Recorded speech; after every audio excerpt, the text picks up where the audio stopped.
हर लोग ध्यान करते हैं, लेकिन उस ध्यान के पीछे की इंटेंशन अलग अलग है मनुष्य की।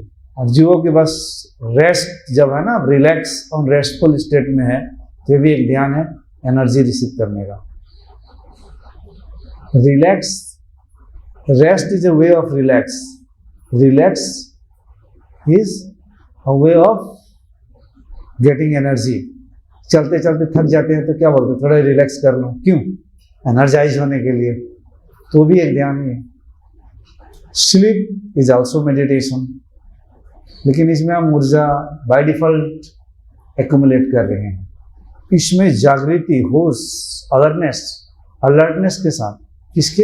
अहम को मिटाने के लिए, सत्य को पाने के लिए करते हैं। नहीं तो सब कर रहे हैं। और बिना ध्यान जितने लोग समाज में आप देखते हैं, कोई अगर लड़का या लड़की पूरे स्टाइलिश कपड़े पहनते हैं, सज धज के निकलते हैं, क्यों? इसलिए उनके अंदर की साइकोलॉजी, जब वो निकलेंगे तो दूसरे लोगों के ध्यान को आकर्षित करने के लिए। अब दूसरे लोगों को ध्यान आकर्षित करने के लिए क्यों? क्योंकि जब उनके ध्यान उनकी ओर आकर्षित होता है तो उनको एनर्जी मिलती है वहां से। अगर कोई सज धज कर बन ठन के निकले और कोई भी उनको देखे ना, कोई तारीफ ना करे, वापस घर जब आएंगे तो वो स्त्री हो तो उदास हो जाएगी। पुरुष को भी कहीं से प्रशंसा ना मिले, कोई देखे ना, कहीं से कुछ ना मिले तो उदास हो जाएगा, वो डिप्रेशन में जाने लग जाएंगे। ध्यान को आकर्षित करते हैं क्योंकि वहां से वो ऊर्जा को एकत्रित करते हैं, ऊर्जा को लेने के लिए। अटेंशन उन्होंने ग्रैब किया नहीं, अटेंशन ग्रैब करने के लिए। तो ये लोग बड़े दुखी कैटेगरी के होते हैं, दूसरे के ध्यान को आकर्षित करके ऊर्जा एकत्रित करने के चक्कर में लगते हैं। और यहाँ पे हमें कहा जा रहा है कि तुम्हें भीतर जाना है और परमात्मा के साथ, ब्रह्मांड के साथ उस तरीके से स्थापित करना है अपने संबंध को कि निरंतर वो ऊर्जा के स्रोत फुहारे की तरह बहते रहे इस तरीके से। ये बात धीरे धीरे समझ में आती है तो स्वयं अपने भीतर जाने लगते हैं। बाकी सब कर रहे हैं, ध्यान आकर्षित करने के लिए सब कुछ कर रहे हैं। आप ध्यान से देखना लोगों की रंग ढंग, चाल, व्यवहार, हाव भाव, बड़े से बड़े ऑफिसर्स, प्रोफेसर से प्रोफेसर, प्रिंसिपल से भी प्रिंसिपल, यूनिवर्सिटी हो, डायरेक्टर हो, सब के सब यही धंधा लगा हुआ है। थोड़ा सा इज्जत में कमी आ जाए डिस्टर्ब हो जाएंगे, क्योंकि वहां से उनको एनर्जी मिल रही है। रिस्पेक्ट करो मुझे, प्रशंसा करो मुझे, इनडायरेक्टली कहते हैं सब लोग। तालियां मिलती है तो हृदय फूलता है, एनर्जी आती है। ठीक है, आप खड़े हो। चलिए। गुरु जी प्रणाम। गुरु माँ प्रणाम।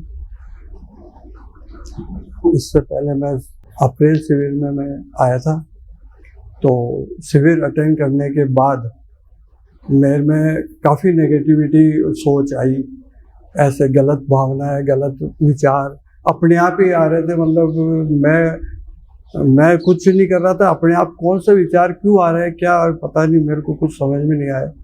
तो ऐसे तो नेगेटिविटी थोड़ी बहुत रहती है, आती रहती है ज़िंदगी में और वो होता रहता है, लेकिन अप्रैल के महीने के बाद थोड़ी ज़्यादा नेगेटिविटी विचार आए। मैंने कहा इस बार वापस शिविर अटेंड करूँगा और पूछूंगा गुरुजी की क्या बात है, क्यों। कल मेरे को रोना भी आया था, तो गुरुजी ने पूछा क्यों रोना है, तो गुरुजी ने कहा पूछना आप। मैंने पूछा तो उस टाइम मेरे को रोना आया था। तो उसी दरमियान है ना, आप लेक्चर दे रहे थे कि मैं कमरे में बैठा बैठा मैं रोने लग गया था किसी के जीव को देख करके ऐसा। तो उस बात को लेकर के मेरे को और ज़्यादा रोना आ गया कि कैसे जीव को दुख होता है, सबको दूसरों के जीव को दुख को लेकर हमको भी सहन नहीं होता। तो बस यही बात कहनी थी।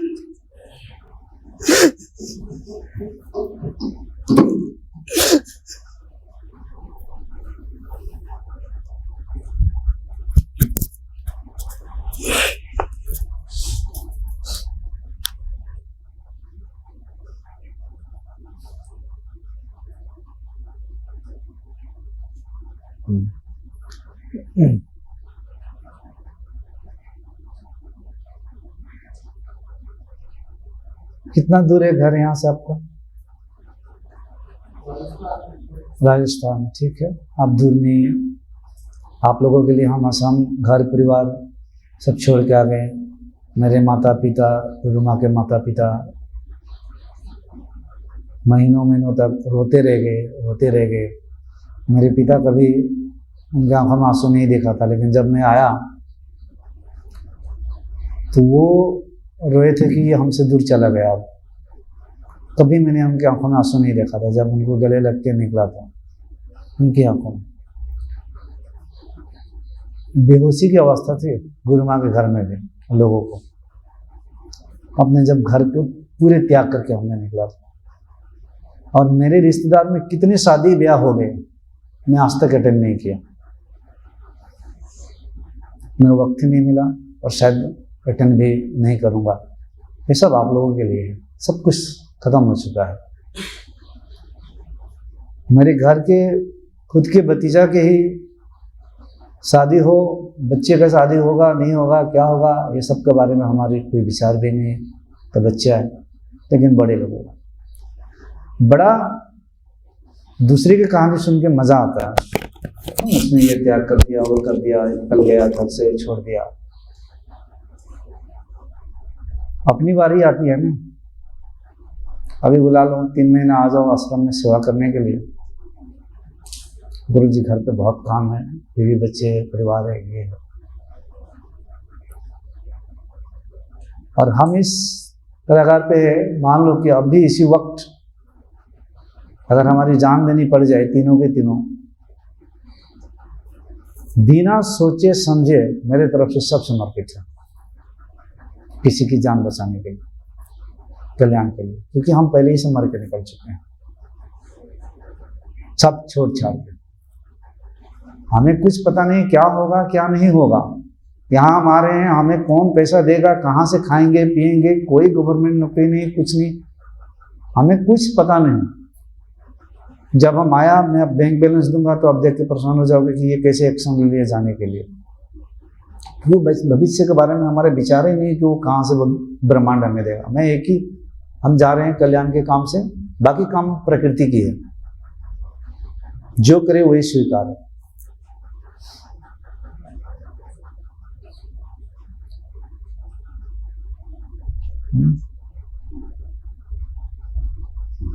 पाना तो सब कुछ चाहता है, लेकिन त्यागना कोई नहीं चाहता है। तो एक तो सेवा में हम यहाँ पर आए, इसलिए कह रहा हूं, परिवार वालों को, रिलेशन वालों को एक बहुत बड़ा धक्का लगा जब हम सब छोड़ छाड़ के आया। उनको पता है कि इन लोग अब सन्यासी हो गए, ये कभी वापस गए थे, इनको योगिनी कहने लग गए, मतलब मजाक भी उड़ा रहे हैं रिश्तेदार वाले, क्या कर रहे हैं लोग। आज भी फोन करते हैं तो समझ नहीं है, क्योंकि सब यही चाहता है कि मेरा बेटा बेटी पढ़ के कोई अधिकारी बने, ऑफिसर बने, अच्छा बिजनेसमैन बने, अच्छी गाड़ियाँ हो, अच्छी बिल्डिंग हो, शादी हो, ये सब क्या कर रहे हैं गुरु ये सब ध्यान वान क्या करवा रहा है। दूसरे को गाली भी सुनने को मिलती है, डांट भी सुनने को मिलती है।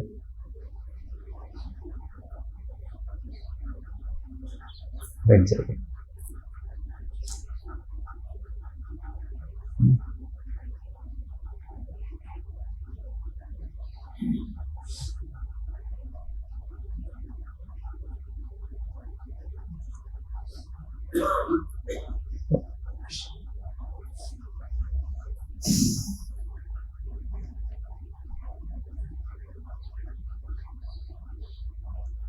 ऊर्जा है गुरु जी, हाँ?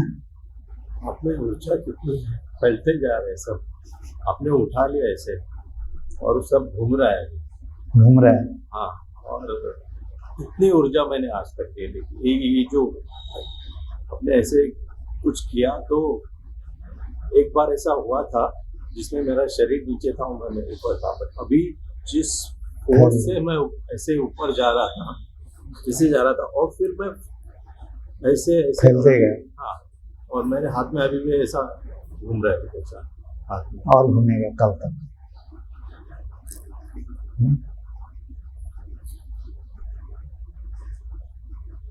आपकी योग्यता थी। बहुत अच्छा, ठीक, बैठ जाइए, यहीं बैठ जाइए साइड में।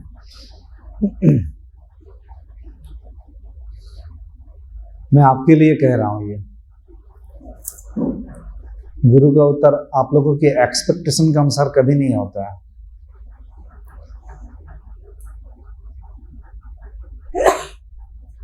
आप रो रहे हैं, हृदय में कोई भक्ति आ रही है, प्रेम आ रहा है दूसरे को दुख को देकर, ये बहुत अच्छी बात है।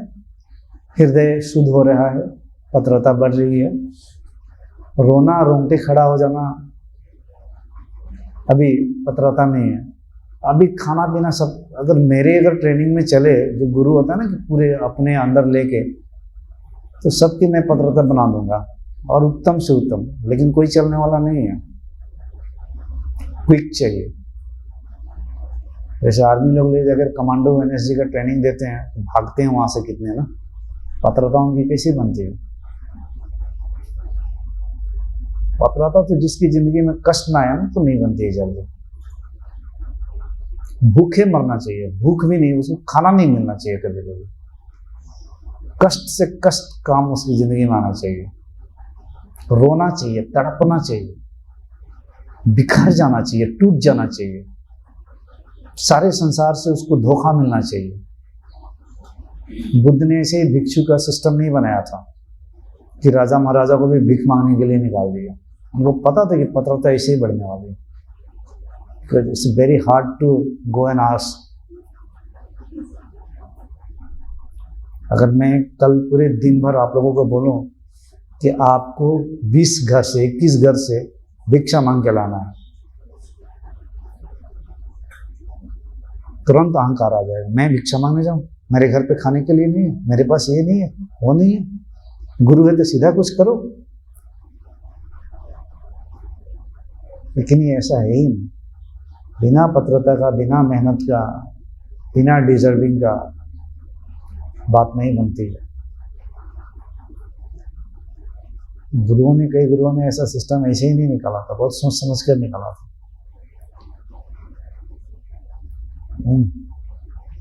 तो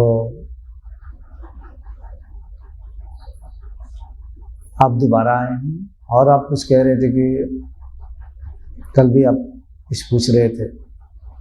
नकारात्मक विचार भी शिविर के बाद गया तो बहुत नकारात्मक विचार, जो मैं नहीं सोच रहा था तभी भी आ रहा था।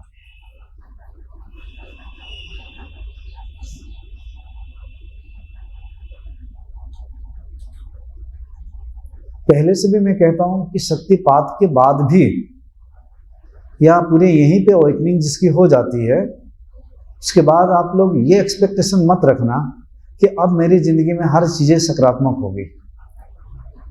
ये सबसे बड़ा भ्रम है और अज्ञानता है। सब चीजें सकारात्मक होगी तो आप परमात्मा की ओर बढ़ोगे भी नहीं। आपको धोखा, गाली हर जगह से आपको कहीं न कहीं ठोकर मिलना पड़ेगा। सब ठीक रहता है, वो कौन परमात्मा को और मुक्ति मोक्ष की ओर आगे बढ़ता है? जरूरत है क्या उसको? वो तो यही किसी को ईश्वर मान लेगा।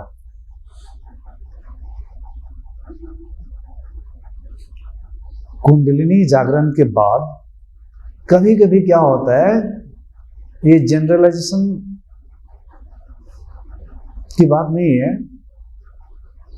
कि सबके अंदर ही ऐसा होगा। कुछ साधकों के अंदर उसके प्रारब्ध के अनुसार नेगेटिविटी बहुत ज्यादा और आएगी उसके अंदर के। क्यों? कुछ अब प्रवेश किया है इतनी जबरदस्त सकारात्मक ऊर्जा कि उसके अंदर की प्रारब्ध और नेगेटिविटी 20 को निकालेगा। कैसे निकालेगा? हो सकता है किसी भी तरह से निकले हो, प्रारब्ध से निकले, नकारात्मक सिचुएशंस आ रही है आपकी जिंदगी में जिसे आप उससे भाग नहीं पा रहे हो। कभी बहुत ज्यादा गुस्सा आया, गुस्सा निकला, फिर बाद में फिर शांत हो गया, उस पर फिर निरीक्षण करने लग गए, क्यों आया, कैसे आया। क्योंकि जिस पे गुस्सा आना था वो प्रारब्ध में था, वो निकल गया, वो खाली हो गया. So it will take you sometimes to very painful experiences and sometimes to very pleasurable experiences based on your karmic accounts. And your karmic accounts will start consuming faster, not even fast. Faster. आपकी karmic accounts बहुत fast consume होना शुरू हो जाता है, क्योंकि जो प्रारब्ध है, पाप पुण्य समाप्त होगा, ये भी तो समाप्त करना पड़ेगा. ये बहुत भारा पड़ा रहेगा तो नहीं होगा. तो हर प्रकार से निकलता है. कभी तो डाउट ही हो जाता है कि मेरे अंदर कोई अनुभूति हुई है और इस प्रकार का मैं क्यों सोच रहा हूँ, क्यों हो रहा है. लेकिन वो फिर आपको वक्त पे फिर रास्ते पे लाएंगे. शुद्धिकरण और तेजी से स्टार्ट हो जाता है. रही विचार की बात, अभी तो हम दूसरे दिन सुबह बैठेंगे, जैसे और दिन बीतते जाएगा और आपके थॉट प्रोसेस जो है और बदलते चला जाएगा. लेकिन जैसे ही आप लोग घर जाएंगे तो यहाँ गुरु के थॉट प्रोसेस में है, गुरु के ऑरा में है, गुरु की तरंग में है. घर पे घर वालों के तरंग में चले जाएंगे, अपने आसपास के लोगों के तरंग में चले जाएंगे, और आप जो विचार सोचना नहीं भी चाहेंगे उनकी विचार की प्रवाह, सब कुछ प्रवाह है. जैसे हम ओम चैंटिंग करते हैं तो ओम ध्वनि का कंपन भी एक प्रवाह है. जैसे जल का प्रवाह होता है, ध्वनि भी प्रवाहित ही होती है, प्रवाह ही है. विचार भी दूसरे लोगों का प्रवाहित होते रहता है. दूसरे का विचार आपके दिमाग में, उनकी थॉट प्रोसेस आपकी बन जाएगी. आपको लगेगा कि ये मेरे क्यों आ रहा है. आसपास के 10 लोग हैं जो कि बहुत नकारात्मक है और उसके बगल में आपका घर है, उनकी विचार, उनकी थॉट्स, उनकी ऊर्जाएं आपको प्रभावित करेगी और वह आपके द्वारा रिफ्लेक्ट करने लग जाएगी. यहाँ तक कि मैं जो दान दे रहा हूँ, जो अन्न खिला रहा हूँ, वो कहाँ किस सोर्स से आ रहा है, बेईमानी से आ रहा है. वो अन्न बेईमानी से कमा के आपको खिला रहा हूँ, इसका भी असर आपकी प्रारब्ध में पड़ता है. ये सत्य का मार्ग है. बेईमानी से कमाकर भी दूसरे को खिलाना, और जो खाएगा उसके अंदर की विचार भी बदलेगा. कहीं का भोजन खाकर, आश्रम मंदिरों में कहीं कहीं भोजन खाकर बड़ा अच्छा लगता है. कभी कभी हर जगह भोजन खाकर आपका देखना सिस्टम में 1-2 दिन तक विचार का प्रवाह और बदल ही जाता है. इस पर कई कहानी बोल दिया हूँ, पहले कह चुका हूँ कि एक साधु भीख मांग रहा था, एक के घर गया और भीख में उसको चावल मिला, चावल बनाया, खाया. तो उस दिन में उसके अंदर ऐसा विचार आया, चोरी की विचार. अब तो बड़ा घबरा गया, मेरे अंदर में थॉट प्रोसेस चोरी के कहाँ से आ गया. अब साधु लोग तो हर विचारों का सोर्स ढूंढते हैं कि विचार कैसे आया, कहाँ से आया, क्यों आया, किधर से आया. प्रकृति का प्रवाह है, मेरे अंदर से आया, किस जगह से आया. क्योंकि हर विचार का सोर्स भी तो ढूंढना जरूरी है ना. आपकी ये फैक्ट्री है, ये आपकी अंदर कौन घुस रहा है, कहाँ से आ रहा है, क्या, इसके प्रति आपकी पूरी जागरूकता होनी चाहिए, अलर्टनेस होनी चाहिए. अब वो छानबीन शुरू किया, तब उसको लगा कि मेरे जनरली ऐसा तो आता नहीं है विचार, लेकिन आज क्यों आ गया. और साधु सोच विचार करते करते उसको ऐसा लगा, हो ना हो ये चावल में जहां से लाया हूं, मामला कहीं वहीं गड़बड़ है. चलो उसके घर चलते हैं और इंक्वायरी लेते हैं, पूछताछ करते हैं कि ये चावल कहाँ से लाया, कैसे लाया. और वहां पहुंच जाता है और उससे जब पूछताछ करता है कि तुमने ये चावल कहाँ से लाया, कहाँ से इनकम करके लाया, पूरी तरह से, अब वो साधु है, आंखें में आंखें डाल के बात कर रहा है. तो वह चावल वह आदमी ने किसी दुकान से चोरी करके लाया था. दिखने में चावल लग रहा है, but everything is at the particle quantum level energy. इसका प्रत्यक्ष प्रमाण है। आप कोई भी आश्रम में जाते हैं, गुरु के पास जाते हैं, तो देखना आपके विचार बदल जाता है।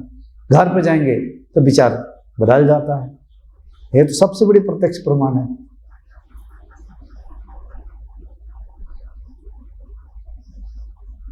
विचार संकल्प अपने आप में शक्ति होती है।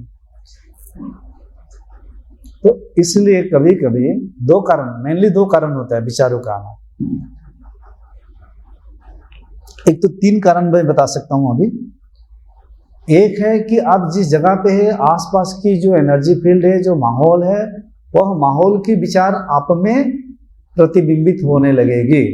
ये एक है। लेकिन इसको कैसे पता किया जाए? इसको पता करने के लिए आपको ये पता करना पड़ेगा अपने अंदर कि ये मेरे अंदर से नहीं आ रहा है, बाहर की प्रकृति से विचार प्रवाहित होकर मेरा विचार बन रहा है।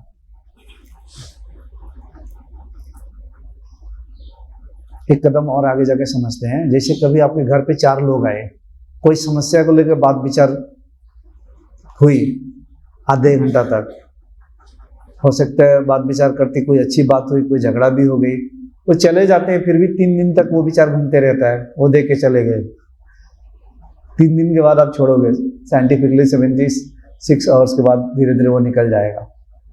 कोई मूवी देख कर आए, कोई वीडियो देखा, न्यूज़ देख लिया, अब वो चीज़ आपने वो घूमने लग गया। ये आपके विचार नहीं थे, आपने कहीं से ले लिया, किसी ने दे दिया। कुछ शॉर्ट टाइम के लिए वो विचार चलते रहा, धीरे से वो निकल जाता है। तो इस तरीके से लोगों को विचार उसके अंदर प्रवाहित हो सकता है।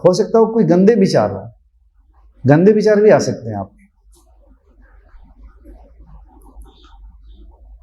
एक विचार वहां से पैदा होता है जो कि आपकी पास्ट, अतीत की अनुभव आपके अंदर स्टोर है।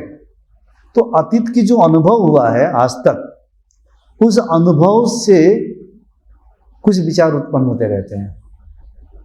अतीत में जो भी आपने एक्सपीरियंस किया हुआ है, उस एक्सपीरियंस के बेस पर वर्तमान में कोई स्थिति वैसी आ जाएगी, तो वह स्थिति उस अनुभव को इग्नाइट करेगी, फायर करेगी, और वहां से फिर से वैसी फीलिंग्स, इमोशंस, विचार रीजनरेट होना शुरू हो जाएंगे। जो पहले आपने करके आया है वो स्टोर है एक्सपीरियंस ब्रेन में, तो वहां से ये बनना स्टार्ट हो जाएंगे। एक विचार भविष्य में होने वाली घटनाओं से संबंधित, जो कि ना अतीत में हुआ है ना किसी की ओर से आ रहा है, बार बार वही विचार आ रहा है, मैं मर जाऊंगा, ये घटनाएं हो जाएगी, ऐसे हो जाएगी, वैसे हो जाएगी। हो सकता है ये प्रकृति की कुछ इंडिकेशंस हो।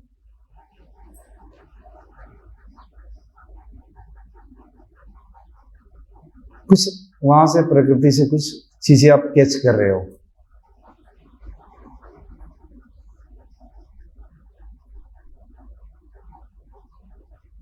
और स्वप्न भी इसी 3 जगह से आता है, और विचार भी जागृत अवस्था में इसी 3 जगहों से आता है।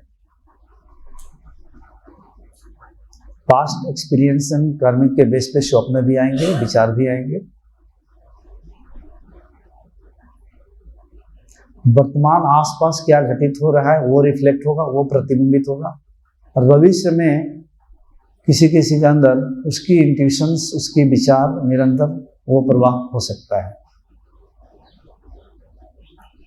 तो इसलिए अगर और इसके गहरे जाकर देखा जाए तो कोई भी विचार आपका नहीं है। आत्मा के तल पे जाएंगे तो कोई भी विचार प्रकृति में है, प्रकृति में चल रही है, ये आपका नहीं है। ये विचार मेरा है, उसको पकड़ लेना ही कर्ता भाव है।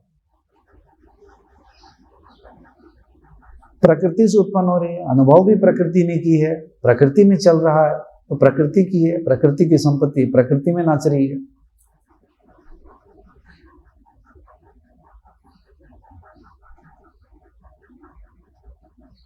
अब प्रकृति में कभी भी ढोल बजना बंद नहीं होता है, नाच गान कभी बंद नहीं होगा।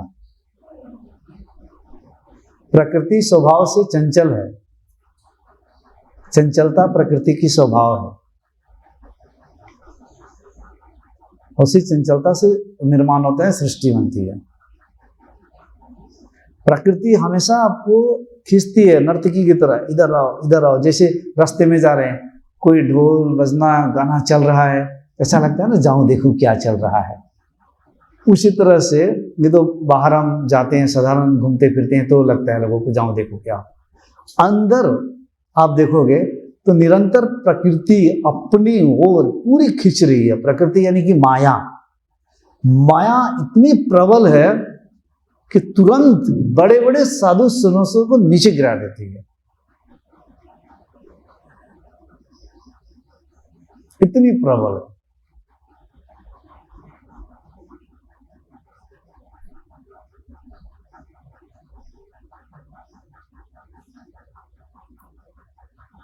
तो इसलिए आप मुक्त रहे, ये विचार जो भी आ रहे हैं।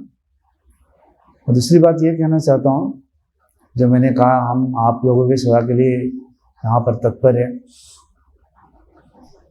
आपको कह रहा हूँ कि आप ज़्यादा दूर के नहीं हैं, आप कम से कम आइए 2-4 बार, 4 बार, 5 बार, बाकी काम हमारा है, आप आते रहिए। कई साधकों की ऐसा हुआ है। एक आए थे धनसुख पटेल, उनका नाम है, 70 साल से भी उम्र ज़्यादा है, पता नहीं 70-75 एग्जैक्टली मुझे पता नहीं। पूरे जीवन भर हिमालय के योगियों जहाँ तहाँ साधु सन्यासियों के साथ घूमे, आश्रम मंदिर कितने बनवाए।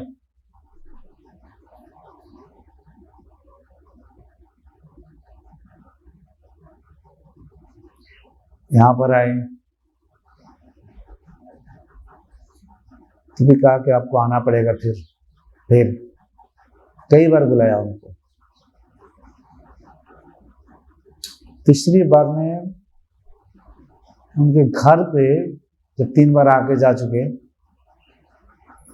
तो घर पे बैठे बैठे उनको लगा कि मेरा यहाँ कुछ फैन खुल गया, फैन घूम रहा है, हल्का ठंडा ठंडा कुछ महसूस होने लग गया और प्रेम से भर गए। और अहमदाबाद में शिविर था, वो भी वहीं के थे, गुजरात के।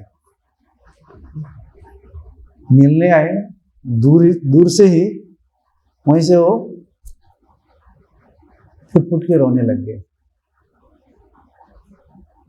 रोने तो कई बार रोए थे, फुट के रोने लग गए। उनको रोना देखकर नीरज जी भी थे, इनकी आंखों में भी आंसू आ गए। गुरु माँ थी, सबका हृदय भर गया। आप थोड़ा शांत होकर बैठ गए। बुजुर्ग व्यक्ति है, कितना दौड़ेंगे, और दौड़ना भागना बंद कर। लेकिन 3 से 4 बार आए, पत्रता बनी तो बात ये हुई। तो मैं इस बार भी आपको शक्तिपात अपनी ब्लेसिंग ऊर्जा और ट्रांसमिट करके आपको आगे बढ़ाने के लिए प्रयास किया जाएगा पूरी तरह से। गुरु को जो करना हो करेगा, आप साथ मत छोड़ना। अब इससे बड़ा मैं आपके साथ क्या कह सकता हूँ। आप जैसे जैसे आएंगे अपने आप देखेंगे सब कुछ बदलते चला जाएगा, सब कुछ बदल जाएगा। अब रहा क्या, अब ये जिंदगी तो कितनी पारी हो चुकी है, कुछ साल है ये शरीर, तो ये जो साधन है, शरीर साधन है, इसी के द्वारा साधना पड़ेगा। कुछ साल है, इसमें अपने आप को पूरी तरह से निवृत्त करना। परम संकल्प यही होना चाहिए। अंदर से सब मेरे लिए संसार की सारी वस्तु मिट चुकी है, कुछ प्राप्त करने योग्य है ही नहीं। आप प्राप्त है, मेरे लिए कुछ प्राप्त करने की कोई वस्तु नहीं है संसार में। इस केंद्र पे आना पड़ेगा। अभी मुझे बहुत करना है, बहुत प्राप्त करना है, बहुत, तो फिर मुश्किल होगा। प्रकृति तो सब करवाएगी आपसे। आप करना ना भी चाहोगे कि मुझे नौकरी पे नहीं जानी है, ड्यूटी नहीं करनी है, दुकान में नहीं जानी है, स्कूल में कॉलेज में नहीं जाना है, नहीं पढ़ाना है, अंदर से वैराग्य है, लेकिन प्रारब्ध में जाकर वो काम करवाना है तो प्रकृति लेके जाएगी और वो काम करवाएगी, लेकिन वो करते हुए भी आपके अंदर क्या है, वैराग्य है, उसको लेकर यही सब कुछ है, ये एक्साइटमेंट नहीं है, ये मेरा कर्म है, प्रकृति ने अवसर दे रही है, मैं कर रहा हूं, लेकिन अंदर में उसमें रस नहीं मिल रहा है। आपको पता चल गया कि प्रकृति से जो रस मिल रहा था वो रस मायावी है, या अभी है कल नहीं है, और इसी के चक्कर में ना जाने कितने जन्म गंवा दिए। कोई पुरुष के पीछे भागकर, कोई स्त्री के पीछे भागकर, कोई घर, प्रॉपर्टी, गाड़ी, बंगला, नाम, पद, प्रतिष्ठा के पीछे भागकर, सुंदरता के पीछे भागकर, सुंदर होने के लिए लाखों लाखों लोग खर्च कर रहे हैं। होता क्या, कुछ नहीं, चमड़ी एक दिन सूखी जाती है, गिर ही जाती है, मन तो अंदर से उसी तरह से जवान ही रहता है। ये भी भ्रम है कि ये बुजुर्ग व्यक्ति लोग हैं, कोई बुजुर्ग नहीं है, सब जवान है। यहाँ पे जाकर पूछो ना, 70 साल 80 साल के जो बुजुर्ग बुढ़े जो दिखते हैं शरीर से, बुढ़े नहीं है, मन तो वैसे ही तरोताजा ही रहता है। शरीर से बुजुर्ग देखते हैं, उनसे जाकर पूछिए, वो अंदर से बुढ़े नहीं है, मन एकदम वैसे की वैसे ही रहता है, शरीर असमर्थ हो जाता है।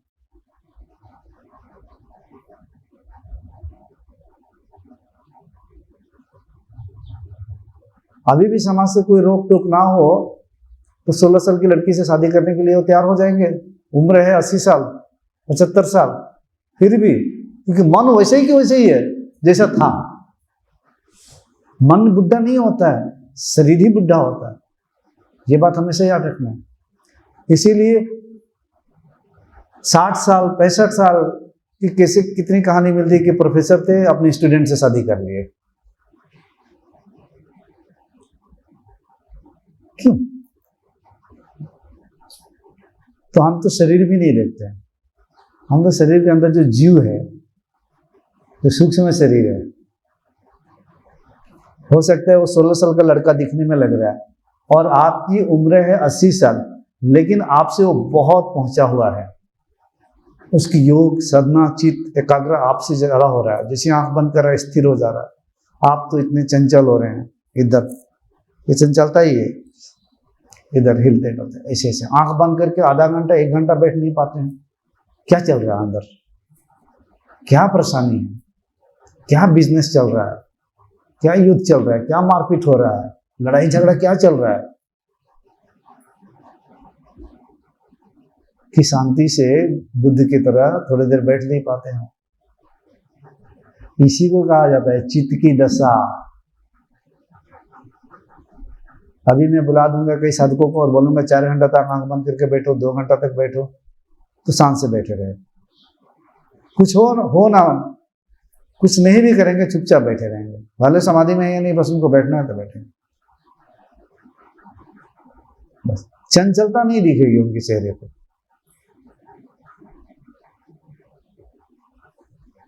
यही चित्त की दशा है।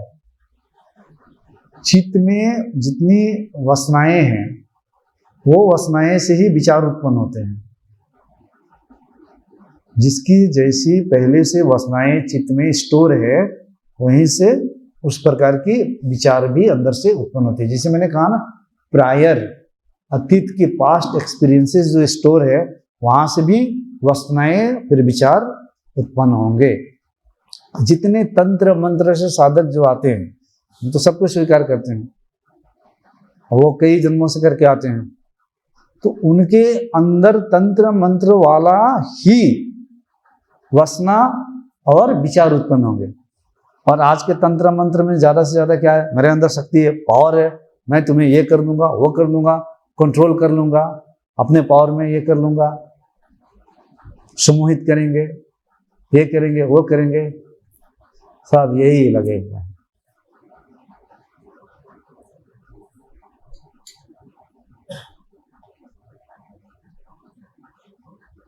जो सात्विक मार्ग से आते हैं, उनके सात्विक प्रकार की वासनाएं विचार उत्पन्न होंगे।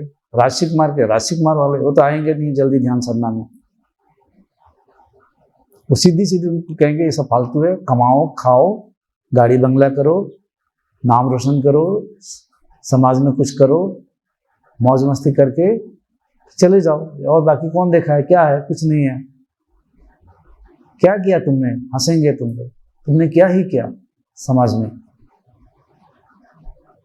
बाद में देखोगे कि उसने बहुत कुछ किया।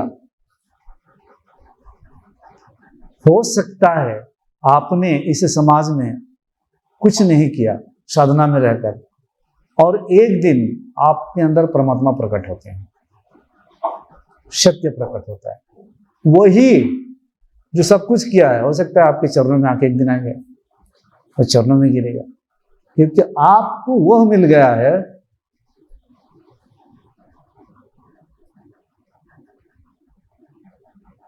जिसमें आपके जितने पुराने प्रारब्ध कर्म थे वो तो खत्म हुए ही हुए, कुछ थोड़े बच्चे हैं वो खत्म हो रहे हैं, और आपने पूरे अपने व्यापार बिजनेस के हिसाब किताब ही पूरा कर लिया, अपने परमात्मा को पा लिया, इस चक्रव्यूह से, जन्म मरण के चक्र से ही निकल गया, परम शांति सत्य को पा लिया।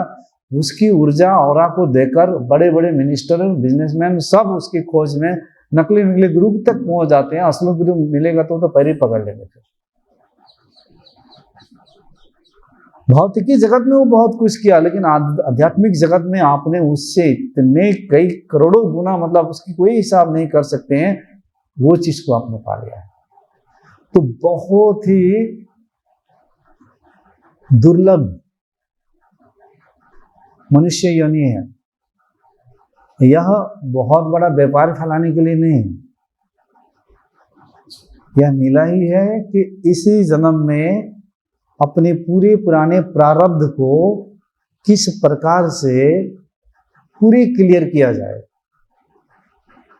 समष्टि लेवल तक से, व्यष्टि समष्टि सब लेवल से पूरी प्रारब्ध कैसे खत्म हो, और किस प्रकार से मेरे सेल्फ स्वयं परमात्मा स्वरूपा सिद्धि की प्राप्ति हो। बाकी आप चलने फिरने के लिए, घर परिवार चलाने के लिए जो जरूरत की चीजें है, उतना ऑटोमेटिक आपको प्रकृति करवाएगी।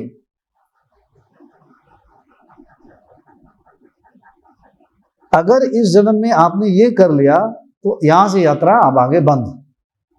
लेकिन ये नहीं किया, चांस मिला है, नहीं किया, और पूरे प्रारब्ध को और बढ़ा दिया, और बिजनेस फैलाया, और नाम रोशन किया, ये लड़ाई झगड़ा किया, अपनी इच्छाओं की तृप्ति के लिए किसी को धोखे में डाला, लूटा, बेईमानी किया, छीना झपटी सब करके, और आपने क्या किया, जो मिला था ये एक पीरियड, इस पीरियड में आपने क्या किया, प्रारब्ध को और इतने बढ़ा दिया, और रिश्ते इतने बुन लिया कि उसके लिए आपको फिर से आना पड़ेगा, उसके समाप्त करने के लिए आपने और बढ़ा दिया। मिला तो समय, न जाने अब आपने इतना बढ़ा दिया कि कई जन्मों तक आप करो, उसको अब हिसाब किताब पूरा करो, आना ही पड़ेगा। जिस दिन आपके प्रारब्ध पूरा खत्म हो जाएगा, एक क्षण भी यहां नहीं रहोगे, एक क्षण, एक सेकंड नहीं रहोगे आप, प्रारब्ध समाप्त, immediate you will go from here by any means. या जिस माहौल में है, जिन लोगों के साथ प्रारब्ध है, जिन परिवार के साथ प्रारब्ध है, प्रारब्ध समाप्त, इमीडिएटली आप दूसरी जगह आप पोस्टिंग आपकी चली जाएगी। जिनके साथ है अभी प्रारब्ध, पोस्टिंग वहां पे हो जाएगी आपकी। आप पूरे ही संपूर्ण प्रारब्ध हर जगह से, कहीं पोस्टिंग होने वाला नहीं है, रिटायरमेंट होने वाली है, सब कुछ समाप्त हो चुका है पूरे प्रारब्ध। तो डायरेक्ट ब्रह्म में लीन हो जाओगे। फिर अब ब्रह्म में लीन होने की वही अवस्था है, जैसे कोई समाधि में अभी बैठते हैं तो समाधि में नहीं होते हैं, तो शरीर छोड़ा तो वही अवस्था है, बस शरीर को ड्रॉप कर देना है ही। ब्रह्म कहां नहीं है, फूल में, पत्ते में, पानी में, चिड़िया पक्षी आवाजों में, कहां नहीं है, ये तो सदा से, इसीलिए आप तो सदा से हो। तो ध्यान रखना है ये सब चीजें, क्योंकि प्रकृति खींचेगी, लेकिन साथ ही साथ आपको इस पर भी ध्यान रखना पड़ेगा। तो आप विचारों से मुक्त रहना है। आपके लिए बहुत सारी चीजें मैंने बताई, बाकी आप धीरे धीरे पूरे शून्य हो जाओगे। अब विचार को सोर्स भी बता दिया आपको। जानकर भी क्या करोगा, अब उपाय नहीं है, उसको साधना पड़ेगा किस तरीके से चित्त को शुद्ध करना है, और वही किया जा रहा है। बाकी हृदय में प्रेम उभर रहा है, इसलिए आंखों में आंसू आ रही है।